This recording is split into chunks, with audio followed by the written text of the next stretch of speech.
This episode of BJJ Mental Models is brought to you by BJJ Mental Models Premium.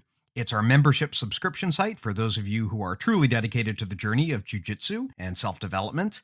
It'll teach you problem solving, it'll help you improve your learning and retention, it'll help you build a game plan, and a lot more. You'll get access to unlimited black belt coaching from myself and other members of our community. You'll get access to a full community of black belts and other systems thinkers who want to help you succeed. If you're interested, premium.bjjmentalmodels.com is where you go to sign up. You'll get a 7-day free trial. No bullshit. Give it a try. Let me know what you think. If you like the podcast, you'll love BJJ Mental Models Premium. You can get it at premium.bjjmentalmodels.com. Give it a shot. Let me know what you think and enjoy the show.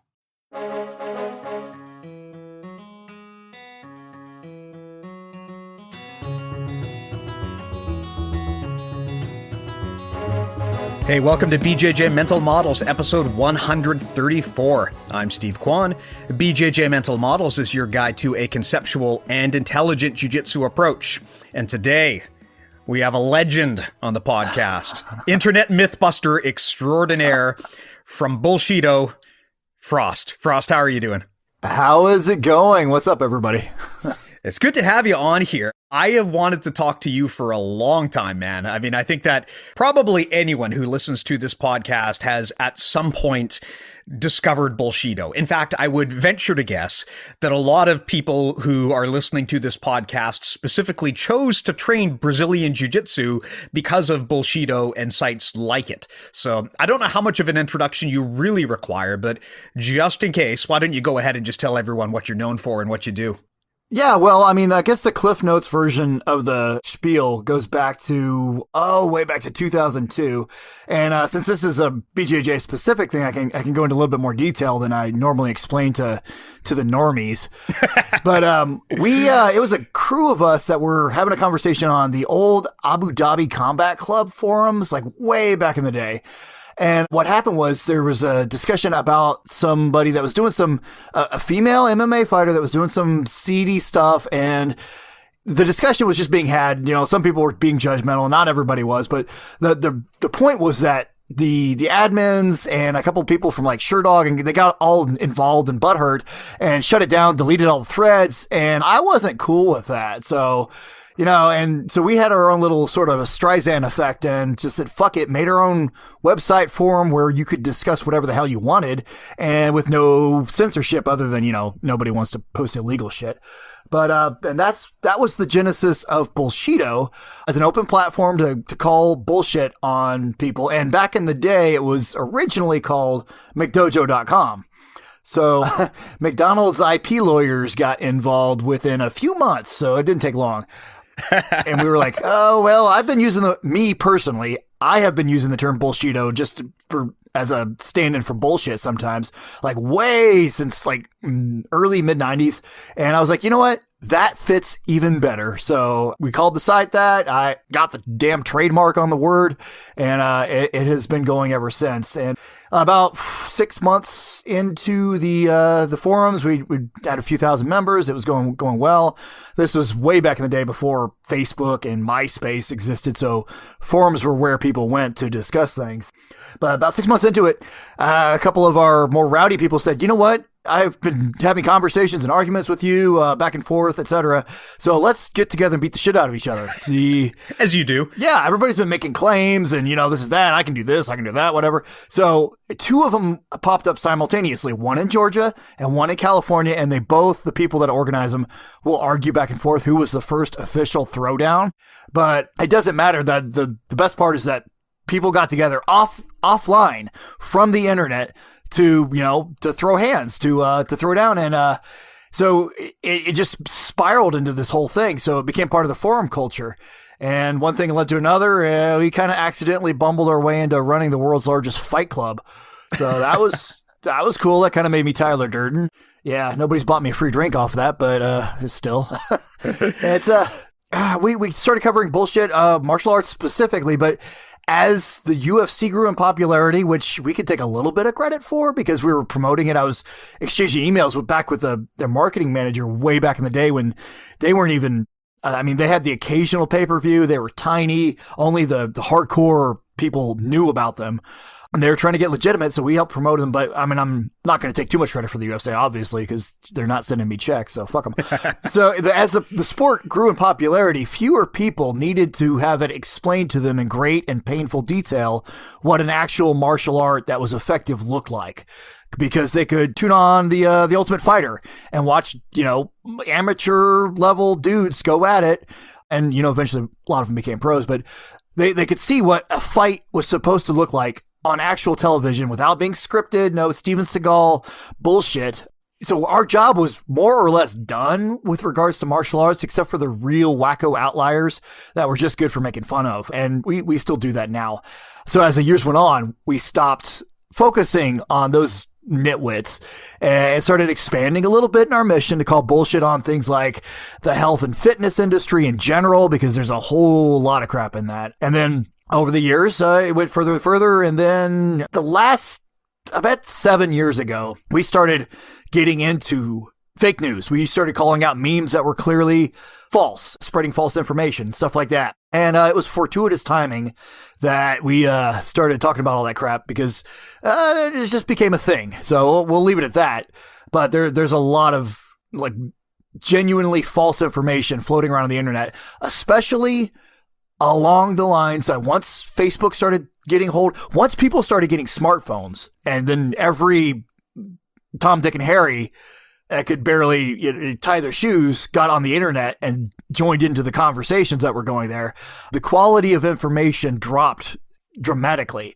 So things like Facebook, platforms like that, Twitter, etc., started taking over forums. And, we started focusing on all the bullshit that was going on there. And here we are today, kind of still doing it. We're covering a wide range of topics, from all sorts of things, like still calling out bullshit on martial arts, health, fitness, pseudoscience, etc. But what we're also focused on, and we've sort of made this into our current mission now, is to teach people self-defense against bullshit. Mm-hmm. Because, like I said, it's all out there, and if you're not paying attention, you're going to end up getting taken advantage of by somebody that's probably a little bit smarter or a little bit more cynical and knowledgeable on something, and they're going to convince you to act against your own interest or to vote against your own interest or whatever. Like, I don't want to get it too political or anything, but everybody does it. Everybody tries to manipulate people. That's just how politics works. So the only way to be able to act in your own interest, to know that you're not being manipulated or tricked or conned or taken for a ride, is to know a sort of suite of tools, just like you have in jiu-jitsu. You have, your guard, you have, the different positions, you have your best attacks, you have your trick move to get out of this or that. It works the same way psychologically. It works the same way with understanding that if somebody is telling you a story, to ask them to provide a reference. If they're making an assertion, the burden of proof is on them, not on you. They can't say, well, you just go look it up. It's like, no, you claim this is true. You need to support your argument. And I mean, just that one simple thing would solve a lot of the arguments on the internet. And it's amazing how many people just don't understand that single principle of discussing things, of evidence. So that's kind of where we are. We're trying to reduce the amount of bullshit on the internet and in the world in general. So yeah, and that's actually something that came to my attention in the last year. I had always thought of Bullshido as effectively a martial arts forum, but I realized that, as things kind of ramped up in the last year, which has been just absolutely insane for a variety of reasons, I noticed that in my journey of trying to fact check things, suddenly people were referencing Bullshido, which kind of blew my mind. Like, okay, hold on. Why am I learning about like some mass shooting on Bullshido? Because I thought you guys were just a martial arts forum.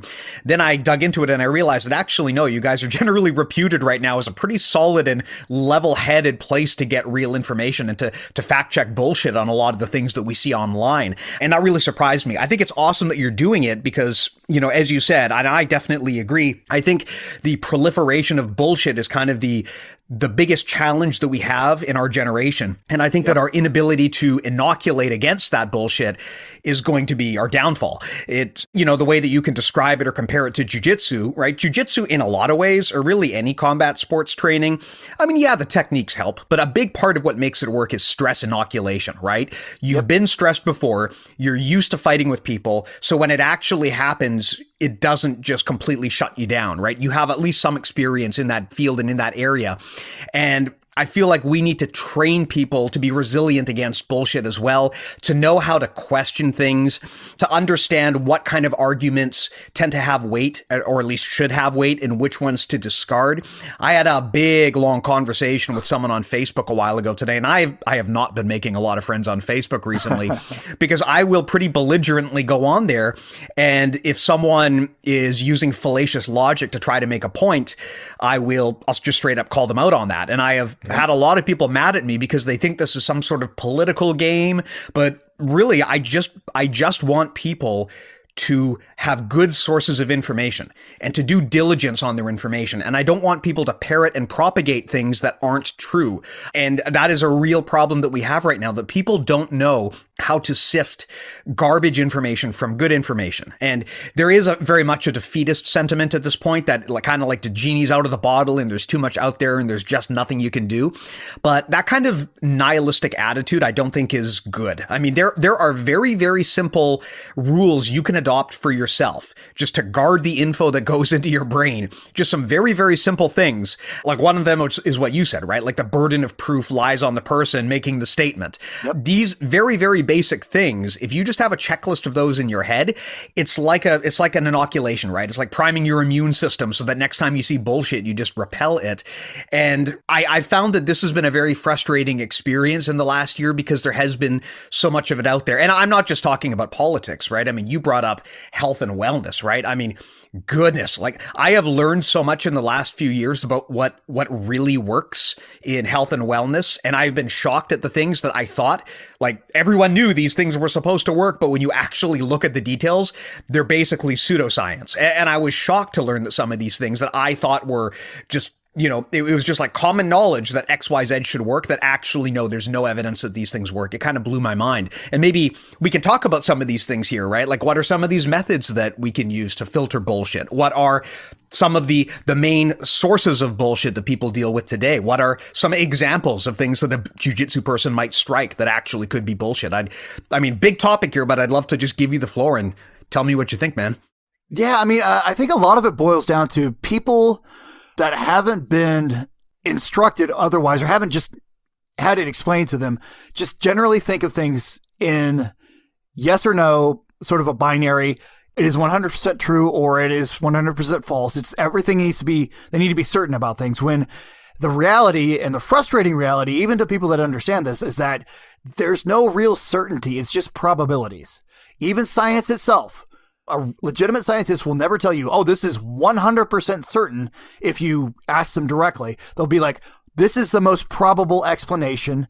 It is entirely possible that down the road, somebody's going to come with a better explanation and explain this more accurately than this. But, I mean, and then the flip side of that is people that just want to believe one thing is true and they never update their priors. They never update their information because that's what they want to believe. They've made it a part of their identity. And so anything that challenges that is basically a personal attack. There was a study several years back by some neuroscientists, and one of which was Sam Harris, who is a, jiu-jitsu guy. He's famous on more of the nerdy jiu-jitsu community, but, he's sort of a philosopher, neuroscientist. He even teaches meditation, a rabidly atheist dude, which, turns some people off, whatever. But he was part of a study. They published the research that showed that strong political views are correlated with a spot of the brain that also shows that's where you basically store your identity. So that when somebody attacks your political views, if you're not the type of person that could separate out them from you, then you feel personally attacked. So you get defensive, you react emotionally instead of rationally. So there's so many different factors going into why people are susceptible to bullshit. But at the end of the day, you have to take some responsibility towards, like you said, I love this analogy, inoculating yourself from it. And one of the ways to do that is to decouple your identity as a person from what you think is the best approach to anything. Like, for example, let's just say, let's make it a martial arts thing. You're a jiu-jitsu guy. You lifetime jiu-jitsu guy. You've been training since you were like 6 or whatever. You've got like 30 gis in your closet. And then along comes a completely new martial art that nobody ever thought of, just like Hoist Gracie came into UFC 1 and invented and showed like the world a martial art that nobody'd ever really heard of except for a few, martial arts nerds. And just like, oh my God, this is the best thing ever. But no, you're a jiu-jitsu guy. So the rational thing to do would be, hey, I'm going to start training in this too. So I'm going to learn some of these skills. But people aren't rational. People are emotional. The vast majority of people get wedded to something and they don't want to change. So they would go and say, no, this is bullshit. They would come up with some elaborate mental gymnastics to discredit this. It would just be this probably online pissing contest back and forth across websites and Instagram and just everything, because they want to defend what they see as a part of themselves instead of unconsciously what they see as a part of themselves, instead of just saying, hey, you know what? It would make me a better person to learn some of this crap too. So half the problem is that our brains aren't really wired to exist in the world that we exist in today. Like evolution takes place on a slow to natural selection, etc., slow timeline. But human civilization has not. Human civilization has just expanded like super fast. I mean, what is 100 years ago? A little over 100 years ago, first like rickety ass airplane flew, and we've been landing shit. We flew a helicopter on Mars a couple weeks ago. So we're not adapted to the world that we live in. Mm-hmm. And the brain definitely is. It hasn't caught up to all this shit that was perfectly suited to our ancestors running around, fucking each other up on the savannas and fighting for food and, protecting our tribe against hostile tribes and the societies that we had back then. We're not really ready to deal with that. So the world is super complicated. It's getting more complicated every day.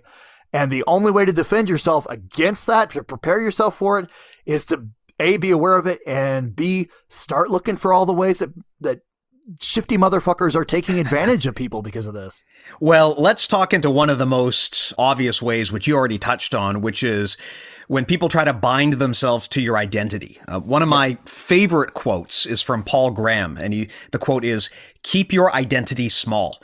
And what he's saying with this quote is that when you make something part of your identity, it becomes very hard for you to change your mind and very hard for you to adapt based on knowledge. I mean, you brought up the example of obviously politics, which are ultra tribalized right now. But I mean, there are much more targeted examples, right? I mean, I know people, and I'm sure you do, who are borderline religious in their support of their chosen jiu-jitsu gym, right? Yep. I mean, I know people who have gotten Gracie Baja tattoos on their body, for fuck's sake, right? Like, I mean, this is not it is weird, but it happens, right? And once you do that, I mean, hey, you can love your gym all you want, but once that gym becomes part of your identity, you are now giving control of your decision-making faculties to somebody else. And a big part of being a rationalist is being cognizant of when something is part of your identity that it shouldn't be, and trying to minimize the number of things that are really part of your identity, right? I mean, if you consider yourself like a lifelong member of a political party, I would consider maybe rethinking that. Not to say you can't vote for them every year, but is your mind open to change? If the situation changed and you no longer agreed with their policies, or if they did something awful, would you change your vote? What about an employer, right? I know a lot of people, they love their companies, and their company maybe has a philosophy of, hey, we're all a family here. And then they're very surprised a decade later when they're laid off with no severance, right? I mean, you have to be very careful binding your identity to things because it turns off your faculties. And I would actually say that is a key indicator and a key sign that you might be dealing with a bad actor is they try to do that. We talked on the past actually with a mutual friend, Matt Kirtley, specifically about the tactics that cults use. And this is one of the power control structures they do, right? They try to eliminate your identity and replace it with that of the cultist, right? They basically try to take away your identity and make you so entwined with this family that you can't even remember what it was like to be yourself. And whenever you see someone trying to do that, where they're trying to use nationalism or political affiliation or gym affiliation or any carrot like that to try to appeal to your identity, you should at least immediately be on guard. It doesn't mean they're wrong, doesn't mean they're evil, but at least be on guard that this is happening, because it could be a sign that you're about to walk into a bad decision. Yeah, no, Matt was fantastic. And I don't know how much distance he wants to put between who he is now and his participation on the forums back in the day. But let's just say he ran roughshod over a bunch of bad arguments on there. And I have nothing but admiration for that guy and everything that he's done since. So, and you're right. And the reason all that crap works is because we go back to the fact that society has evolved fast, but we have not. Our brains are still wired to exist in small tribal bands where you're super loyal to a small group of people you all know. They all know you. You're respected within that group. You have status. They recognize you. I mean, hell, the intro to Cheers. You want to go where everybody knows your name. That's the tribalism. That's us being ill-suited for this place, but trying to find a little niche that we can carve ourselves into. And so many people do that with their martial arts schools. And so it becomes part of their identity. They get a damn tattoo or whatever. They've got stickers all over the truck. And then next thing you know, and we're not naming anyone specifically, even especially the people that you referenced earlier, but next thing you know, that school that you're loyal to and you got all your things, the instructor just gets busted for like child porn or something, right? Or he's been, sexually assaulting some of the female students. Well, what are you going to do in that case? You're between a rational rock and an emotional hard place, and most people don't make the right choice. They deflect, or they defend, or they pretend it's not happening, or they deny. They go on the attack and be like, no, this is my crew. They would never do it like that, even if they've witnessed the crap. Sometimes they'll even cover for it. We've run into that so many times. I mean, I don't know how much you want to get into the sexual assaults in the BJJ community. Oh, dude, scorch the earth. Like this is one of my passions, is fighting this shit, because this is actually in my opinion, one of the worst things about jiu-jitsu. I mean, as an art, like if you strip away everything about it in terms of what it is and the practice that it is, I love jiu-jitsu. I think it's fantastic. But in terms of some of the things that I've seen people do in jiu-jitsu, like it sickens the stomach. And, as a black belt, this stuff, I'm supposed to be an ambassador of the sport, right? And it reflects on me when so many people in our community are doing just absolutely vile things. Like, I mean, when Matt Kirtley was on our podcast, he said something which in any other field in the world would be totally non-controversial. And that is, an instructor should not sleep with all of their students. Dude, right? I wrote an article about that. Yeah. And you know what? The backlash I got was ridiculous. Yeah. Like I know instructors who literally they consider this like one of their perks, for fuck's sake, right? That you're the instructor and you date your students. There is an old Brazilian slur for what they call girls who date the instructor. It's absolutely gross. If you worked in an accounting firm and a CEO took an attitude like that, I mean, they would be raked through the coals as soon as this thing was discovered. There's no other profession in the world that tolerates it. There's reasons for that, because, and a lot of people refuse to understand that. They don't want to. When you try and explain it to them, like academically, psychologically, what's going on, they don't want to accept it, because they know that that's exactly what they're taking advantage of. The power disparity. When you have a little bit more control over a situation, when even if it's just by respect, or the person admires you, or I mean, you're in a dominant position over them.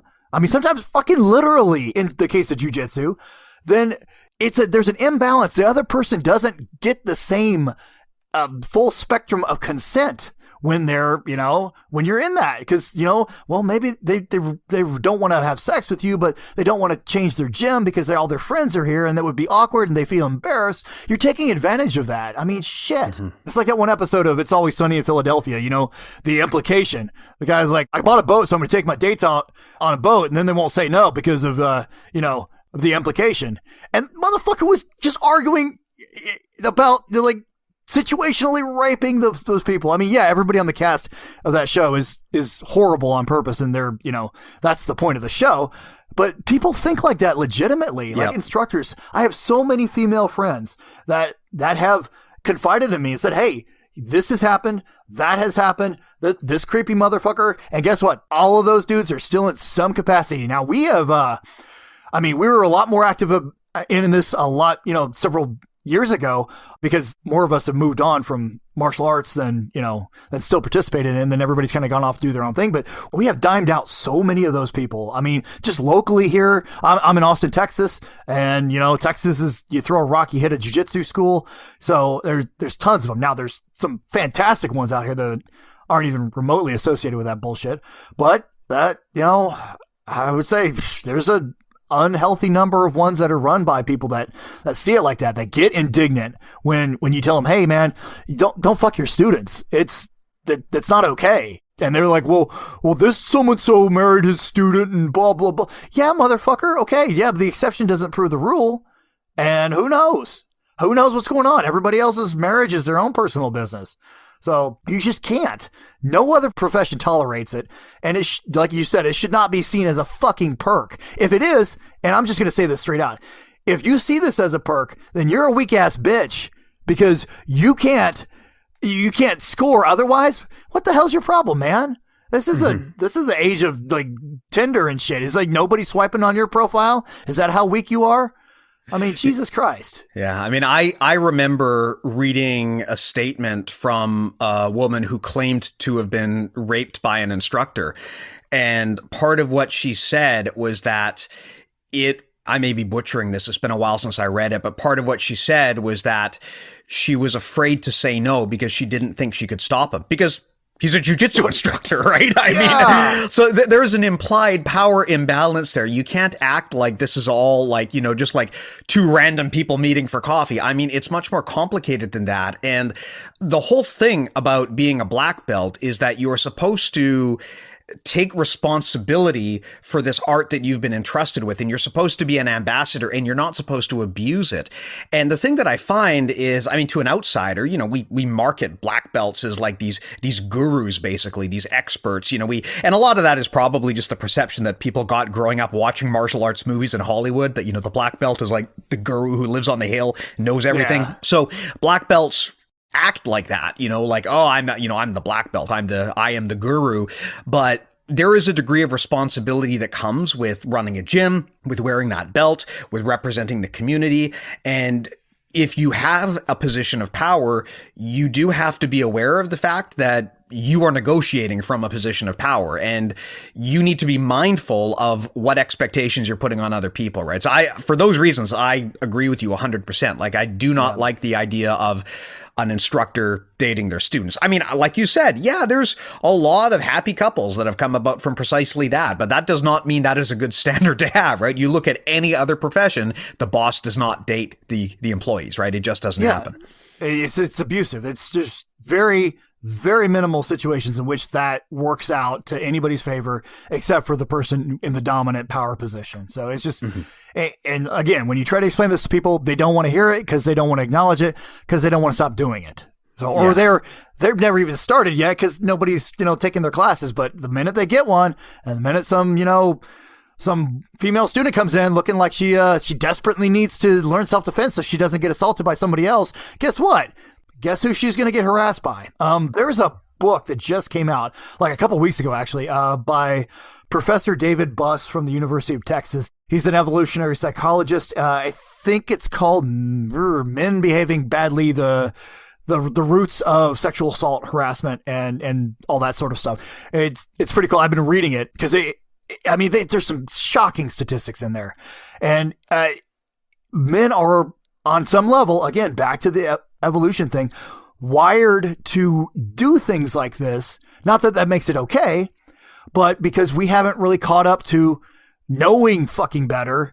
And because in 10, 20, 30,000 years ago, that shit worked. So that's why some of us are here, but that doesn't make it okay. And it's the people that that are lowering personal conscientiousness or self-discipline, or they can restrain their behavior, or they're just shitty people in general. They use the term dark triad personality traits, narcissism, Machiavellianism, etc. But the people that are just inherently assholes are the ones that are more prone to commit sexual harassment, stalking, and much, much worse. So there's a portion of the male brain that does this. We have a forum discussion going on about it. Just threw it up the other day. And the comeback to that usually is from a lot of people that don't want to accept that there's something in our psychology inherent there, is that, well, I mean, women do it too, and there's a lot of false rape accusations. But no, we're near on the order of magnitude. Yeah, whenever I hear that argument, I mean, it makes me so sad that people would go there. Like, you know, the whole false accusation thing. Like, let's not pretend this is a total false equivalence, right? Yep. when there is an accusation, when someone puts their own personal reputation on the line to make an accusation of this magnitude against someone, odds are they're doing it for a very, very good reason, right? At the bare minimum, I think that it deserves to be investigated heavily and taken seriously. And it bothers me that, and I do see this a lot in jiu-jitsu. And I think a lot of this, again, comes back to identity, where, you know, an instructor will be accused of this, and all of their students, the first thing they'll say was, well, how can we trust her? You know, how do we know that she didn't X, Y, Z? And it's just really sick to see that people won't even take these accusations seriously, and they rally around protecting the accused. Like, I'm not saying that we should put people in jail without a trial, but I'm saying that if someone is going to put their own reputation on the line to make an accusation of this magnitude, if they're willing to basically make themselves a public figure to bring a crime to light like this, we have to at least assume that there's enough there that we should look into it and take it seriously. And it always bugs me whenever there's an accusation and then immediately a whole bunch of people rally to the defense of the instructor before they've heard any details at all.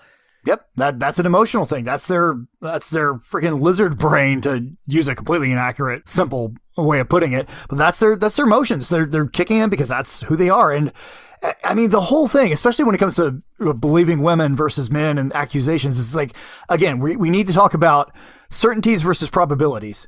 People that aren't really that mentally strong try to think in certainties. They want everything to be black or white or certain versus probabilities. Smarter people with a little bit more freaking clock cycle capacity in their brains, think in terms of probabilities. Okay, which is more probable? This person wants to destroy their whole reputation, come out, name names, and be attacked by the people that are going to attack them, or they just really want to get this person dealt with.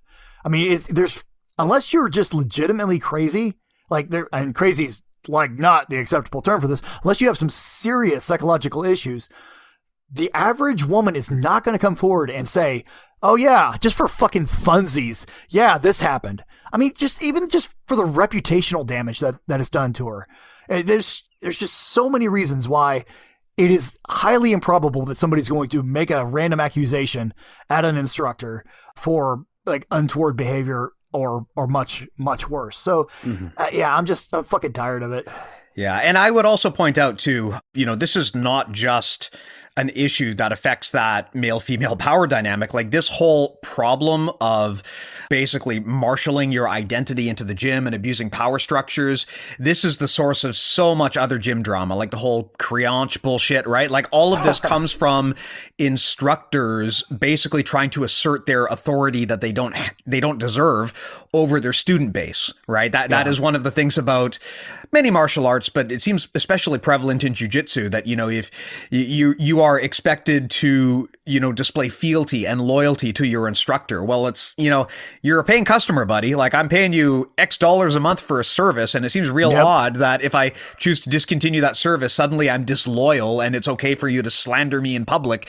This whole thing is a great example, again, of how a lot of institutions, again, if someone demands your loyalty, that's usually a bad sign, right? That is an assault on your identity. They are trying to claim ownership of your identity when they do that, so that they can control you, whether that was the plan or not. That is a control tactic when people demand your loyalty in that manner. Yeah, and obviously there's a financial component to that. There's profits to be made. If you go to another school, then that's fees that are upwards of $200-$300 in some cases a month that the instructor's losing from his school. So yeah, I mean,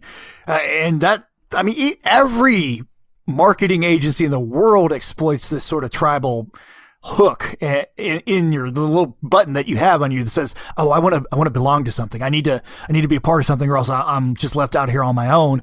And then, what the fuck am I if I'm not a part of this thing? And so that's why you see people driving around with Apple logos on their fucking cars, or sports teams, or all that stuff. I mean, wearing a sports jersey to a lot of people isn't just like, oh yeah, I like this team, it's cool. No, I mean, it's a part of their identity. I mean, they've got like, I don't know, Oakland Raiders or Kansas City Chiefs shit all over their stuff. I don't know. There are people who have literally gone to jail for defending the honor of their sports team. Oh yeah, soccer teams. A lot of people. Like, think about that. Think about your priorities. But there's probably people listening to this podcast who have done that before, right? And that's a great example of how, like, the problem is when you give someone else control over your identity, you're also giving them control over your decision making to some extent. And that's something that you need to be very, very mindful of. Now, something that you brought up and I think is worth digging into is this idea of probabilistic thinking, right? Like thinking in terms of percentages, probabilities.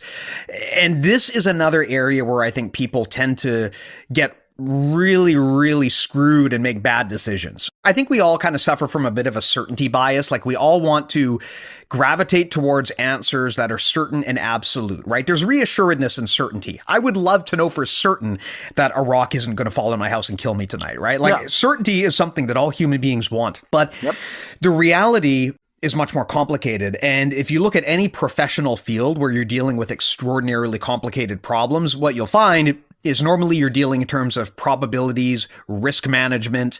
There isn't a lot of certainty when you're dealing with really complex problems at the expert level. I mean, jiu-jitsu is a great example of that, right? Like black belt level jiu-jitsu, there's not a lot of certainties that go on.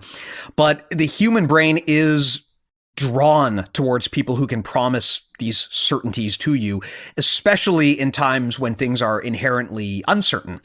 And I mean, I've certainly seen that, especially in this, this past year, right? I've seen a lot of snake oil salesmen try to offer solutions and problems. And you'll notice that the people who really know what they're talking about, they never come out there and say 100% this is going to happen. They'll give you the probabilities, right? And someone who doesn't have critical thinking skills, they hear that and they think it's a sign of weakness or a sign of indecisiveness or a sign of sketchiness or a sign that the person is wrong or lying to you, right? That's how some people interpret. Yeah, because the people that they're familiar with have been giving them all these certainties, from the first day not to get too religious here, but the first day we went to Sunday school as a little kid, this is certain. This is a thing, absolute 100%. It's a matter of faith over facts. And when you have somebody like Tony Fauci getting in front of everybody saying, yeah, well, I mean, the best case scenario is this or that, or we're working on this. Let's take masks, for example. Certainty, somebody that needs something to be black or white, yes or no, binary, would say, well, masks don't work 100%, so they're not good. No, that's not how shit works. There's a great visual model to explain how the entire thing works. It's and in engineering, they use it. It's called the Swiss cheese model. Fuck, I knew you were going to talk about cheese. Because it's perfect. I mean, we use it in the medical profession too. So every slice of Swiss cheese has holes in it, right? But the more slices you line up, the fewer options for like something to go straight through all those holes. So, I mean, you can't just travel straight through. You're going to run into, a part where there's not a hole. And that's what, for the example, the masks. Yes, the masks aren't 100% guaranteed to protect you, or more importantly, what they're really meant to do is protect other people from you when you don't know if you're infected, because you could have the coronavirus in your system and not know because you're not getting tested every damn day. You're just a normal person. So yeah, I mean, you're walking around doing all that. So the masks are one slice of the cheese. So another slice to give it another chance of stopping the thing traveling straight through all those holes is staying away from people. And then there's washing your hands. And then there's, it's not going around licking the fucking doorknobs is a layer. So being responsible and those sorts of things. And a lot of jiu-jitsu schools and martial arts schools completely resisted this in the beginning. And I understand why. I don't not sympathize with them, because you got to pay bills. This is your life. I mean, maybe you worked on building your school up for years. You emptied your bank account to get a storefront. You've got all this stuff. So much money invested in it. It's your life. You need students to come in. You can't just shut down. So, but there were more options than just completely shut down or just open up the thing and let everybody come in and y'all swap spit to get infected, like have a big fucking COVID party. No, there was responsible ways of handling it. Stephen Kepfer, who you knew as Sambo Steve on the forums, is the president of the American Sambo Association. So we're not talking about jiu-jitsu here, but whatever. He runs a school in New York City. I mean, he is probably the top ranked Sambo person in the US. And what he did was turn his school into a private club. So his top students and the ones he could rely on formed their own little pod. They knew that they were either getting tested if they had some kind of chance exposure, or they were behaving responsibly. And the only times that they weren't going out to eat and, running around like crazy, they were wearing masks and stuff. They were a trustworthy group of people, and they could train together. And so that is like a happy medium between those two things. It's not a matter of like doing nothing or doing everything. It's a matter of, it's what as the saying goes, the perfect is the enemy of the good. You need to do your best and try to mitigate the risk, because you can't eliminate the risk. But on the flip side, you shouldn't just abdicate giving a shit about the risk either. Yeah. This is, again, a great example of just certainty bias and probabilistic thinking, right? The people want things that are all or nothing and have a hard time accepting that the gray area in between can have value. What you're talking about, Swiss cheese, you're basically talking about marginal gains, right? Like a strategy where you don't have one perfect answer. I mean, I think you and I work in similar fields, right? In my field, we call it the silver bullet fallacy, right? People sometimes want one answer that will fix every problem. Very rarely do you get that. Normally you get like a layer of solutions that maybe in and of themselves are not perfect, but when you put them all together, you come up with something pretty good. And jiu-jitsu itself is like that, right? Jiu-jitsu is a game of marginal gains in a lot of ways. There are no techniques or strategies that are going to work 100% of the time. And that's part of what makes jiu-jitsu so hard to learn, is because you kind of have to have an answer for everything, right? If your opponent peels back the layers of your guard and passes you, then it doesn't matter how good your triangle choke was if you're used to doing it from the guard and you can't do it now when the guy's mounted on you, right? Yep. Nothing is 100%. And I think that deep down, people who train, like they know this, right? I mean, because if you're going to take jujitsu seriously, you know that or at least you should know that in a reality-based sport, there's a lot of variables. Nothing is 100%. So you need every advantage you can get, and you try to stack all of those up. But when people apply those outside to real world problems, sometimes they forget that and they don't see the parallel. No, because they know it intuitively. They know it internally, but they haven't brought it up to their rational level of thinking. They know that if they get in a clinch with a dude and they just want to get him to the ground, all they care about is getting the guy to the ground because they know that they can win the fight there. Then if they want to get him to the ground and they're in the clinch, well, they know that just pulling guard is the more highly probable technique to use than to do a flying fucking triangle. Mm-hmm. So which is the higher probability of success? I don't know. I'm just going to pull guard. Yeah, they know that intuitively. But when it comes to, expanding that to look at everything else in their lives, they don't think, well, which is the more probable thing? And it needs to be explained in those terms. So it clicks for people that, okay, yeah, it's not a matter of certainty. It's a matter of which is more likely to be the truth. The guy who's selling you fucking supplements on his website and ranting about the New World Order coming to turn your kids gay from, tap water or whatever, which is more certain that guy's products are legitimate, or maybe no, not. So, I mean, yeah. Well, let's get into wellness here, because I think that anyone who trains jiu-jitsu, I mean, one thing about jiu-jitsu is it is generally an evidence-based art, right? People who are evaluating new techniques, normally they want to know, was it used in competition? Was it used against high-level competition? How well does it work, right? Generally speaking, when grapplers evaluate new concepts and techniques, they look for evidence. But the whole world around their on the mat training regimen, that's where, I mean, and I certainly include myself in this, I have made major mistakes in terms of what I understood to be good and bad for my body. I just was not aware of the details around which things actually had evidence behind them and which don't.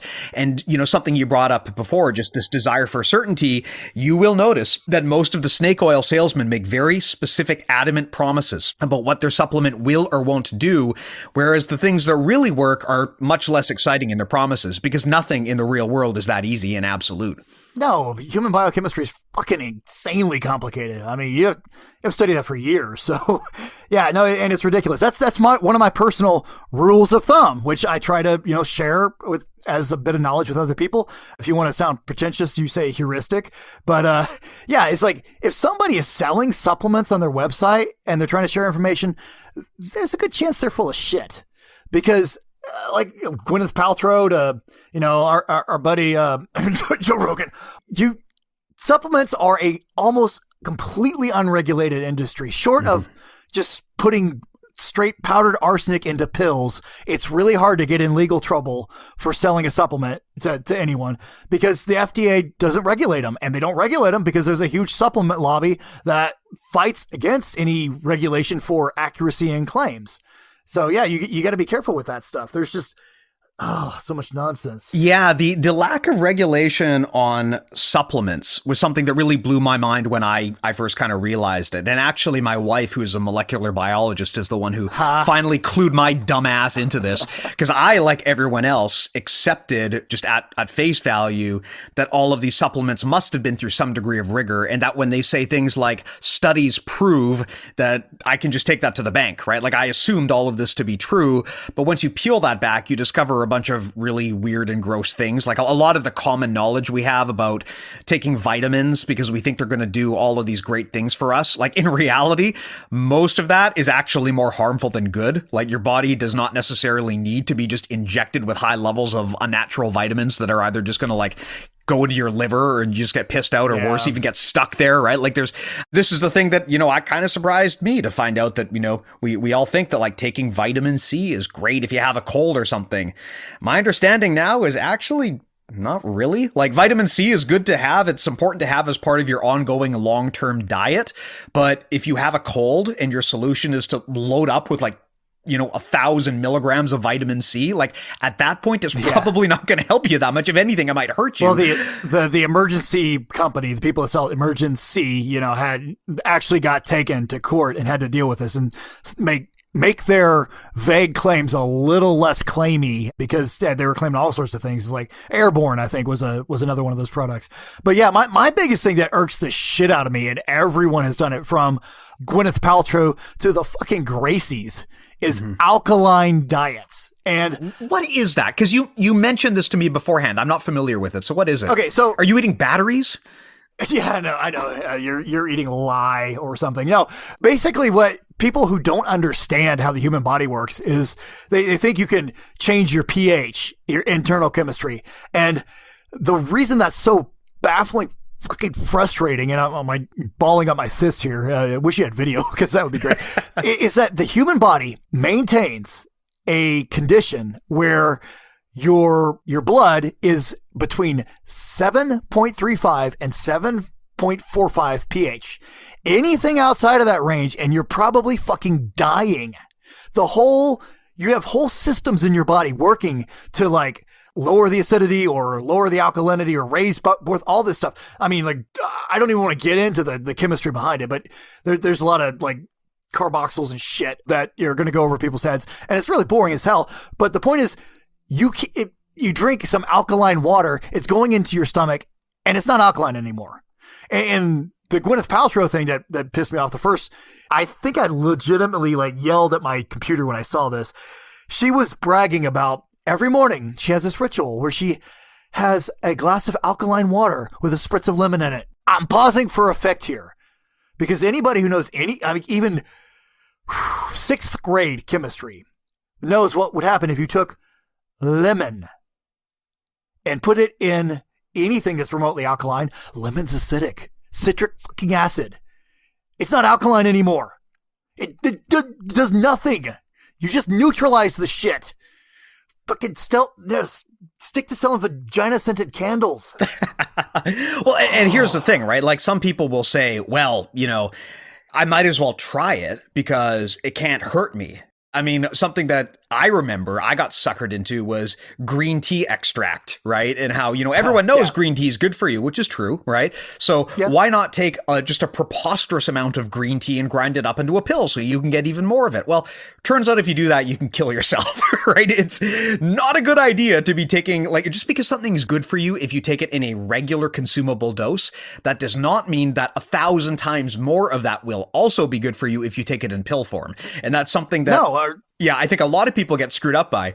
It's funny to me because I will see these people who are very, very high level grapplers, and they will rigorously study every aspect of their jiu-jitsu game, right? Like almost like borderline like obsessive scientific in terms of the way they microanalyze everything that they do on the mats. But when it comes to how they feed themselves, they will basically take any supplement that's on the shelf, right? Or they'll take something because their sponsor gives it to them, and they, and this is how you wind up getting people who get busted for PEDs because they thought they were taking something that was totally fine, right? I mean, like you said, the crap's still in there. The supplement industry is by and large significantly unregulated, a lot of it.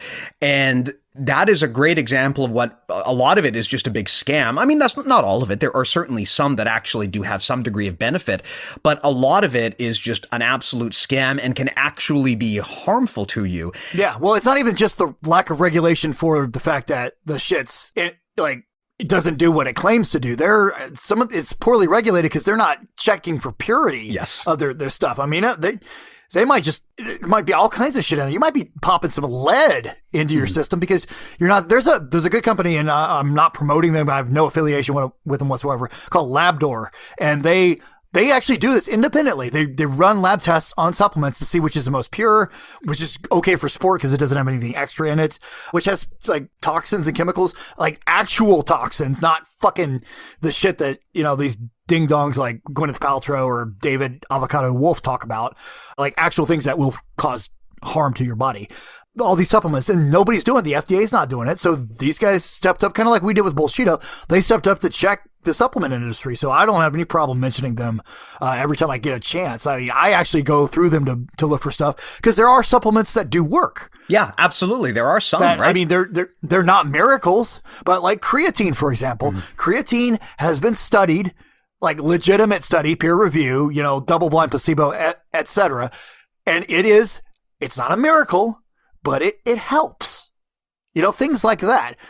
So, I mean, they check their protein, they check their caffeine levels and things, pre-workouts, and I mean, maybe that's my personal unicorn. I like my pre-workout because I'm a caffeine junkie. Holy crap. I was up to 1,000 milligrams a day. So, but, I also know that caffeine has benefits if you do it in moderation. So you got to do it carefully. I agree with you, right? There was a period of time, and actually, I think that we have to acknowledge it still exists, but it used to be the case that there was so much grift in martial arts just because there was just a warped perception of what actually worked in a fight and what didn't. And MMA and the UFC have at least shed a lot of light onto it. I mean, those grifters still do exist. I saw on Reddit the other day, apparently there's some Brazilian jiu-jitsu ninja gym hybrid thing going on that I thought was just amazing. So these places do still exist, but there's a preponderance of information out there now that makes it pretty easy to debunk this stuff. And most people, at least, even a layperson, they at least have some casual idea of what a real fight's going to look like, right? I mean, I think that most people know probably, right now, if you want to defend yourself, keeping shuriken in your pocket is probably not the best way to do it. I would hope that we've conquered, but there are still a lot of grifts in the wellness industry, and I think that's where a lot of these people have kind of migrated to.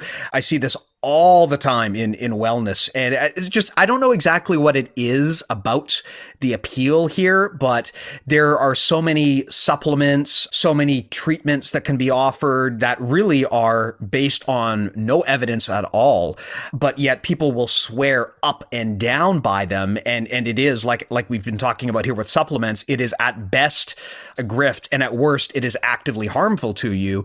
And people just amble into these things. And yeah, that inability to filter out and fact check and understand what's going into your, not just your body, but even what's going into your mind, right? That I think remains one of the greatest challenges that we face today is teaching people how to verify that the ideas going into your head are worth having there, how to verify that the things going into your body are worth having there, right? How do we know that these things actually do what they're supposed to do? How do we know that we're not absorbing and believing fake news? How do we know that, the site that we're looking at is actually a legitimate, reputable outlet? How do we know that this thing that's supposed to, give us double the energy is not actually a placebo pill? Those are the things that I think people struggle with. And the wellness industry in general seem to be where a lot of these people have run off to now that martial arts has been opened up. Yep, man, they're just like roaches. They'll scurry to the next little thing with the least light shed on it. I mean, the thing that's the key to all this is you have to legitimately, genuinely, objectively give a shit whether or not your understanding of something is as close to objective reality as possible. And a lot of people don't want to go through life like that. They are so weak a constitution and an emotional state that it's more important to them to feel right than to actually be right. So they're the kind of people that get upset when somebody fact checks them or corrects them. Mm-hmm. When somebody fact checks me, even if they're being a complete fucking dick about it, I am like, okay, yeah, you're a dick, but okay, you know what? You're right. Because I'm not, my status in the world, my personal self-esteem is not tied into whether or not I am right every single time. It's whether or not I give a shit enough to try and be right as much as possible. And the only way to do that is to check yourself against people that know better than you do. But some people have this emotional fragility, this internal, like, they doubt themselves, or, I mean, hell, in the case of a lot of people in the martial arts community, a lot of dudes especially, their masculinity is a little fragile. So anything that challenges them is a threat to that. They don't want to be seen as being weak. They don't want to be seen as like, oh, I need to wear a face mask and rub a dude because I'm going to do what you tell. No, man, it's not about that. It's just, factually, it's one of the things is right and one of the things is wrong. And you need to understand where to look for the information for that. And the first place you look is to see if you have a bias against finding out in the first fucking place. Yeah, that level of self-awareness is something that unfortunately is pretty hard to come by these days, it seems, right? And I mean, I understand it, right? If you feel like you're being challenged, we all have egos, no matter how much we try to be mindful and we try to practice beginner's mind. It is a part of our biology. So I understand that when someone comes at you and they basically, you systematically dismantle your argument, I understand that your natural reaction is to get your back up. It's to feel like you have to defend yourself. It's to entrench your position. All of these things are normal. And so what you need to do is become aware that that's happening to you right now, right? It's just like mindfulness practice. You have to kind of take a step back out of your body, and rather than just being in the moment and feeling like this dude is attacking me, I need to defend myself.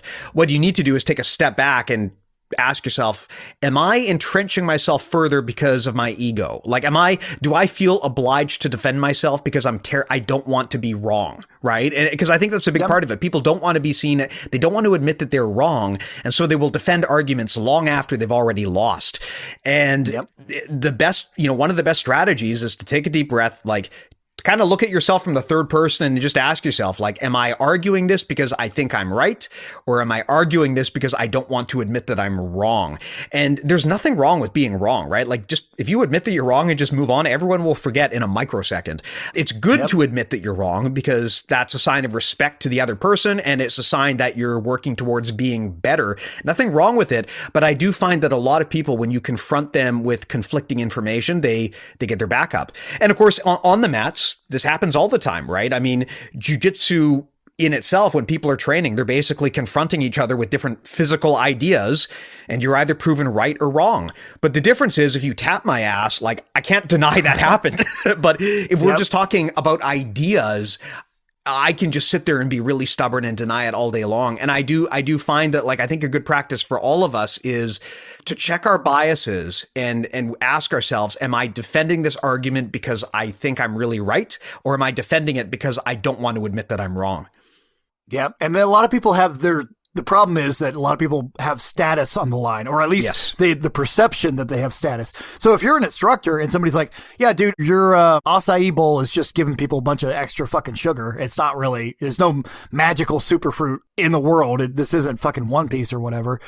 Sorry, I nerded out there for a minute. But yeah, then they're going to be defensive because they have something to lose, or at least they think they do, because we're so used to competing for status and prestige based on our expertise that people get it tied in. And the key to that is to just not to make it a part of your identity, actually make it a part of your identity to not give a shit whether or not you are right in every situation, just whether or not you're always trying to update your information to be right. The funny thing is, being wrong is like up until the moment you admit that you're wrong.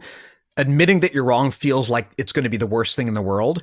But then once you admit that you're wrong, it's the most freeing, liberating feeling in the world, right? And frankly, the only people that care about whether or not you were wrong once or twice are shitty people in general anyway. They're just utter trash people. So don't worry about their opinions. So people that are of quality are more likely to respect somebody who's like, you know what? I was completely wrong on that. I'm going to change my mind. You know who did that? And again, just staying off the topic of politics, was Christopher Hitchens was in the early 2000s, was a staunch defender of the practice of waterboarding.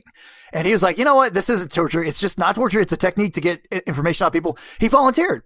His chubby ass volunteered to be waterboarded to test. He lasted like 3 seconds, maybe even less, and said, nope, that's torture. Fuck that. Changed my mind. Yeah. Like on camera. So that is what people of quality respect. Is like, this is new information, process it. My whole worldview has changed because of it. Cool. I understand shit better.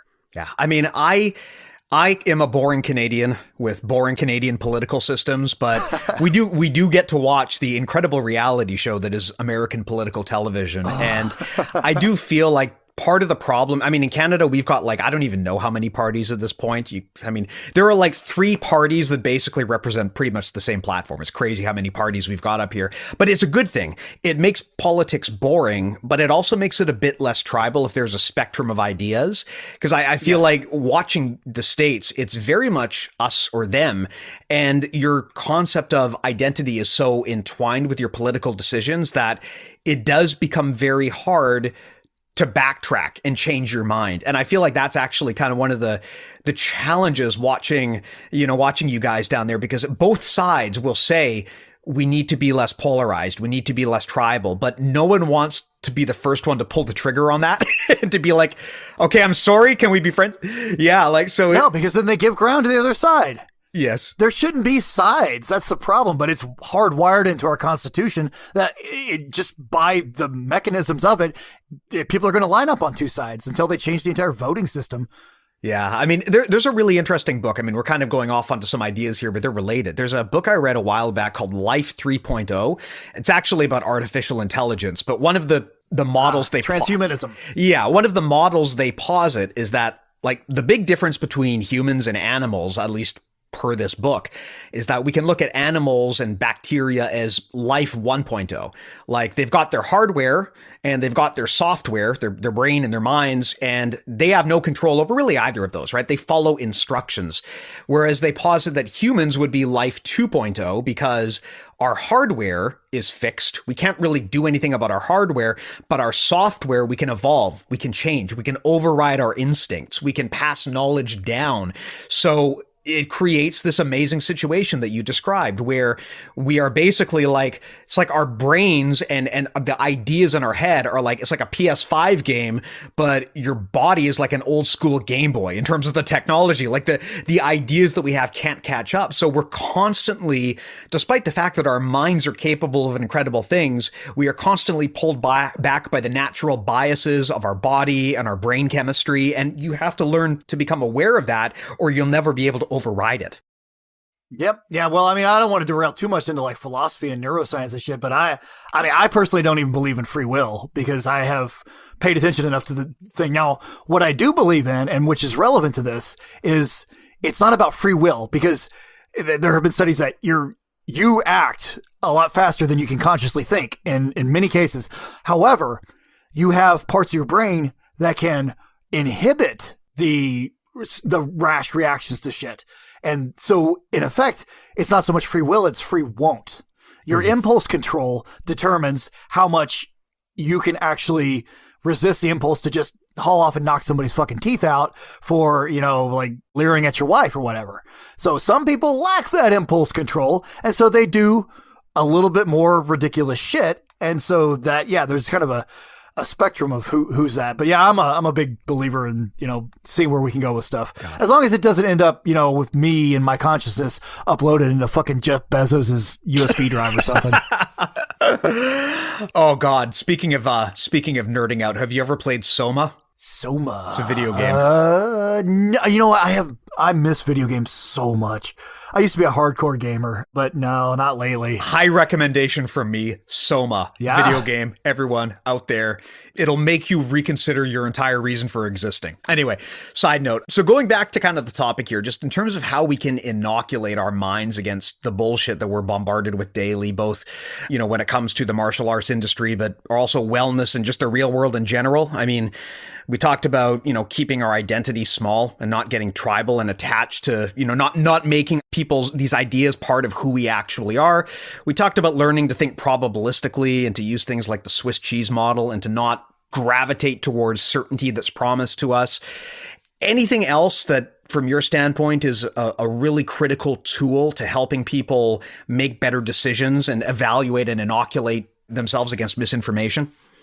Well, I mean, the number one thing is you have to be aware that it's out there and you have to give a shit about whether or not you're being taken in with it, because we have a confirmation bias. We want to have our intuition confirmed right. So we gravitate towards news sources and information sources that make us feel good about what we think we already know, because it's unpleasant to realize, oh crap, man, I was wrong. I mean, remember, I'm sure everybody has done this at some point in their life. You heard a song and you've been singing along to the radio for years, and then you see the lyric sheet and you've just been making an ass out of yourself, maybe even around other people. That a lot of people want to avoid that. They'd rather keep singing. What is it? I don't know. Let me think of an example. Lucy in the Sky with Diamonds, old Beatles song, is like some dude singing, the girl with colitis goes by, right? No, motherfucker, it's the girl with kaleidoscope eyes. But you might have been singing that, ever since you were a kid and you heard it for the first time, and people just kind of don't call you on it because, nobody wants to do that. Would you rather, or even a more crude example, if you have something hanging from your nose, would you want somebody to tell you about it, or would you want to keep going like the rest of your day with that there? A lot of people would, on a conscious level, would just hope they figure it out. They wouldn't want to be told because that would be more painful to them than to go the whole day without realizing it. And so you have to learn to appreciate somebody saying, yeah, you got something hanging from your nose there, because a real friend would, or even just somebody that gives a shit would. And sometimes it's just a person that's a complete dick and they want you to feel bad, but you got to take the good with the bad too. And it's more important to not spend the rest of your day with something hanging from your nose, embarrassing yourself, than, to just solve the fucking problem and to have some momentary discomfort. And that's how literally everything in life is when it comes to seeing bullshit.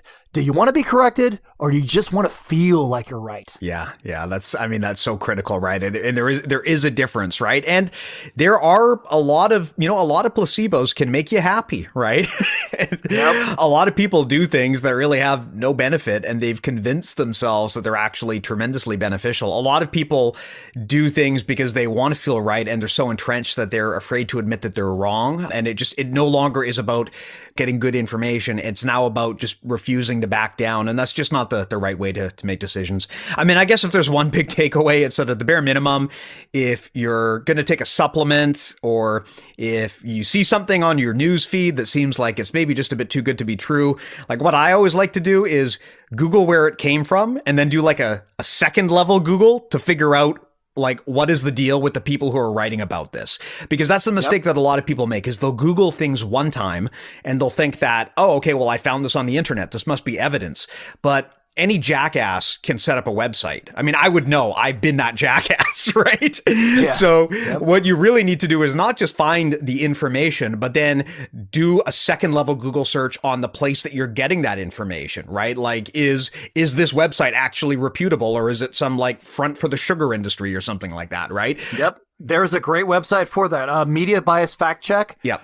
It's just an independent group. They don't have any, they're barely sponsored by a couple people on like Patreon. That some people toss some chump change. So it's not like it's this huge organization. They're not funded by the Koch brothers or the George Soros or some secret cabal of Blizzard ninjas or whatever. It's just people trying to give a shit, and they go through, and every little news source that crops up on the internet, they evaluate it. I mean, even big ones too. So like CNN, whatever.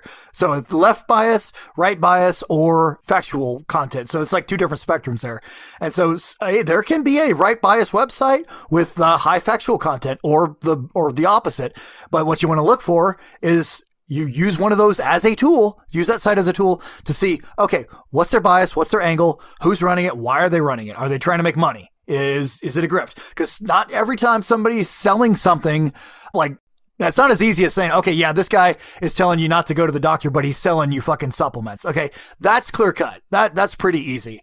But sometimes people are just selling themselves because we need to make money. We need to feed our families, right? I mean, yeah, there's nothing inherently wrong with charging for a service. It's just, is someone actually selling you a valuable service where there is an equivalent exchange of money for value, or are they trying to extract money out of you for dubious value? Yep. Those are different things. Yeah, this is something that I've noticed a lot is people will say, well, that site is biased. That site is biased. Well, there's a difference between biased and inaccurate, right? I mean, you can be biased and still be an extraordinarily accurate news outlet.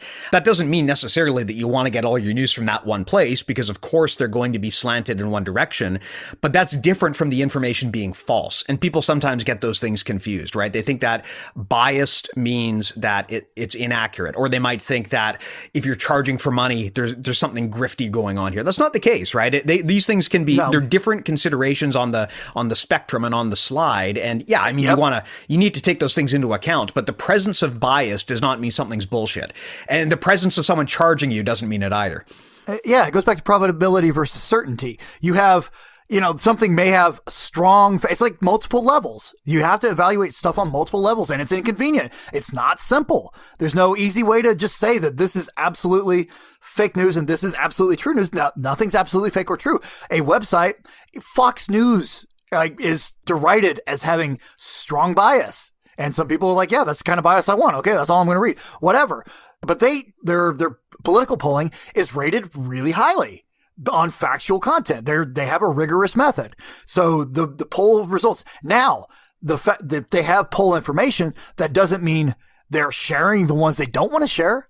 That doesn't mean they're not crafting a narrative around it. So the level one of this to evaluate is the veracity of the facts themselves. Level two is, how are they presenting the facts? What are they leaving out? What are they including? What is the context around them? What story are they crafting around these facts? Because you can take anything. It's like, Tom hit Steve. Okay, Tom hit Steve is a fact. Tom hit Steve because Steve, I don't know, was a Nazi. Okay, was he a Nazi? I mean, or was he a fascist? I mean, that's where the bias comes in. So, I mean, you got to kind of evaluate that stuff for yourself, and it's not easy. But again, you have to give a shit in the first place, because it's so easy to just say, you know what? I want to believe this, so I'm going to accept it. And that would probably be the next thing. A, you have to give a shit. B, the more you want something to be true, the more you need to doubt whether or not it is. Mm-hmm. I agree 100%. Like, it's always good to doubt your assumptions. It's kind of like reprogramming your brain in a lot of ways, right? And the issue is, I mean, as things kind of move into our fast decision-making system, and we're not even really thinking about what we're deciding anymore, that's where kind of like our biases get encoded, and we could be making bad decisions without even realizing that we're doing it. So it becomes important to kind of step back critically and ask yourself, well, I really want this to be true. And that in itself is maybe a concern that I need to reevaluate things, because I could be intentionally steering my ship in this direction due to confirmation bias. And maybe the best thing to do is to reevaluate, because I might be wrong, and I should be happy to discover that I'm wrong, because it means I've learned and I've improved. Yep. Yeah. Separate what you want to be true from what your actual pursuit of finding out what is. Separate your identity from it. Separate, like, all that. You have to uncouple these things. It's hard. It takes the same kind of cognitive, mental, psychological strength to do that as it does to deadlift 800 pounds physically. It's hard. And some dude that can deadlift 800 pounds might not be able to deadlift his own biases. So, God, that sounds corny as shit. But yeah, it's a useful way of explaining it. You know, man, I try to stay away from those stupid platitudes, but because they're transparent, they're hokey, and I don't want anybody thinking I'm trying to be a guru, because no, fuck that. Call me on my bullshit, please, when I'm wrong about something, because I don't care. I'm not trying to get status out of this. I never wanted to even be the front person of Bullshido. I just wanted to set up a website where shit could get done. And I mean, I was just like, hey, you guys do this. Hey, you do this. You take the front. You go meet this guy. And he's like, I just wanted to be the guy that kept the fucking lights on and kept this running. But I've filled the role over the years because I found that I'm pretty good at explaining complicated shit in, you know, like simpler language so that it's accessible to everybody. Because that's a huge problem in the scientific community. It's like, you can't distill even the abstract of a published research paper into language that the ordinary person has time to fucking process in their brain, because we're all busy. We all have our own areas of expertise, whether it's something like you're an expert in like 57 Chevy maintenance. Okay, good. You know a shitload bit more than I do. So everybody has their little bit of information that they're expert in. So you have to figure out how to craft something that's super complicated into language that they can understand. And that's one of the things I do. And I think the way I explain it is like, I don't write articles for people that read the Wall Street Journal. I write articles for people that read microwave pizza instructions more than once. So, well, the Wall Street Journal is a funny example of that too, right? Because I mean, they're owned by the same parent company as Fox News, right? But there's kind of multiple walls of their site, but their like news reporting is incredibly high quality, right? And they would generally be considered like a very right-wing source, but like, just because I mean their opinion section is a bit different. I'm a subscriber and I would argue that their opinion section I generally disregard, but their actual news reporting, can't really complain about that, right? And that's something the same goes for the left-leaning New York Times. Yeah. I mean, it's a huge organization and they have done some hokey bullshit over the years, especially in their opinion columns and their culture sections and this and that. But, you know, the straight up reporting, good. Washington Post, same thing. Now, then there's the also additional bias of the fact that few people get into journalism because they're hardcore conservatives. They're like, the average person pursues a journalism degree because they want to make a change in the world. And that itself is bad because you're starting with an agenda, and that agenda is not just dispassionately reporting the information so people can make up their own damn minds. So, I mean, there's so many layers to this. And the trick is to not say, oh no, it's definitely this, definitely that. It's to try to give a shit in the first place to see. And you're going to be wrong sometimes. I mean, I have been wrong about stuff. I mean, thankfully Bullshido organizationally hasn't, but I'm separate from Bullshido. I am not Bullshido. I can't speak for that because there are people that disagree with me. We have conservative members on the staff. We have liberals. We have libertarians. We've got a fucking leftist or two. And I think somebody, one of the people that founded the site could temporarily call himself a fucking fascist for a while. I mean, there is a spectrum of opinion, and it all goes onto the forums, and people go back and forth. And man, the variety of opinions and views and takes on things is good. We want that, because unless you spar with your ideas, then you're basically just doing shadow boxing, or you're doing forms practice, like, you know, the shittiest karate McDojo in a strip mall where your kids gets his black belt because his mom's paycheck, you know, to the school cashed. That's it. Yeah. So, I mean, you have to take your ideas out, beat the shit out of them, just like you do with sparring, because if they haven't been pressure tested, they're garbage. And, you know, so are you, frankly. Yeah. And another thing, too, that touches into what you said there, right? You're talking a bit about composition bias. Like, just because one part of the machine works a certain way, that doesn't mean all parts of the machine work a certain way, right? And I do see this a lot when people are discussing things like quality of information. You know, they'll say like, well, this news outlet employed this one person at one point in time who was maybe a bit shady. Well, that doesn't mean the whole news organization is bad. Maybe it does. You got to look into it, but it doesn't mean it for sure. Similarly, like, just because a news outlet got something wrong once or twice, that doesn't mean that they should never be trusted. And that kind of all or nothing thinking is something that I see I mean, we're kind of getting back into that.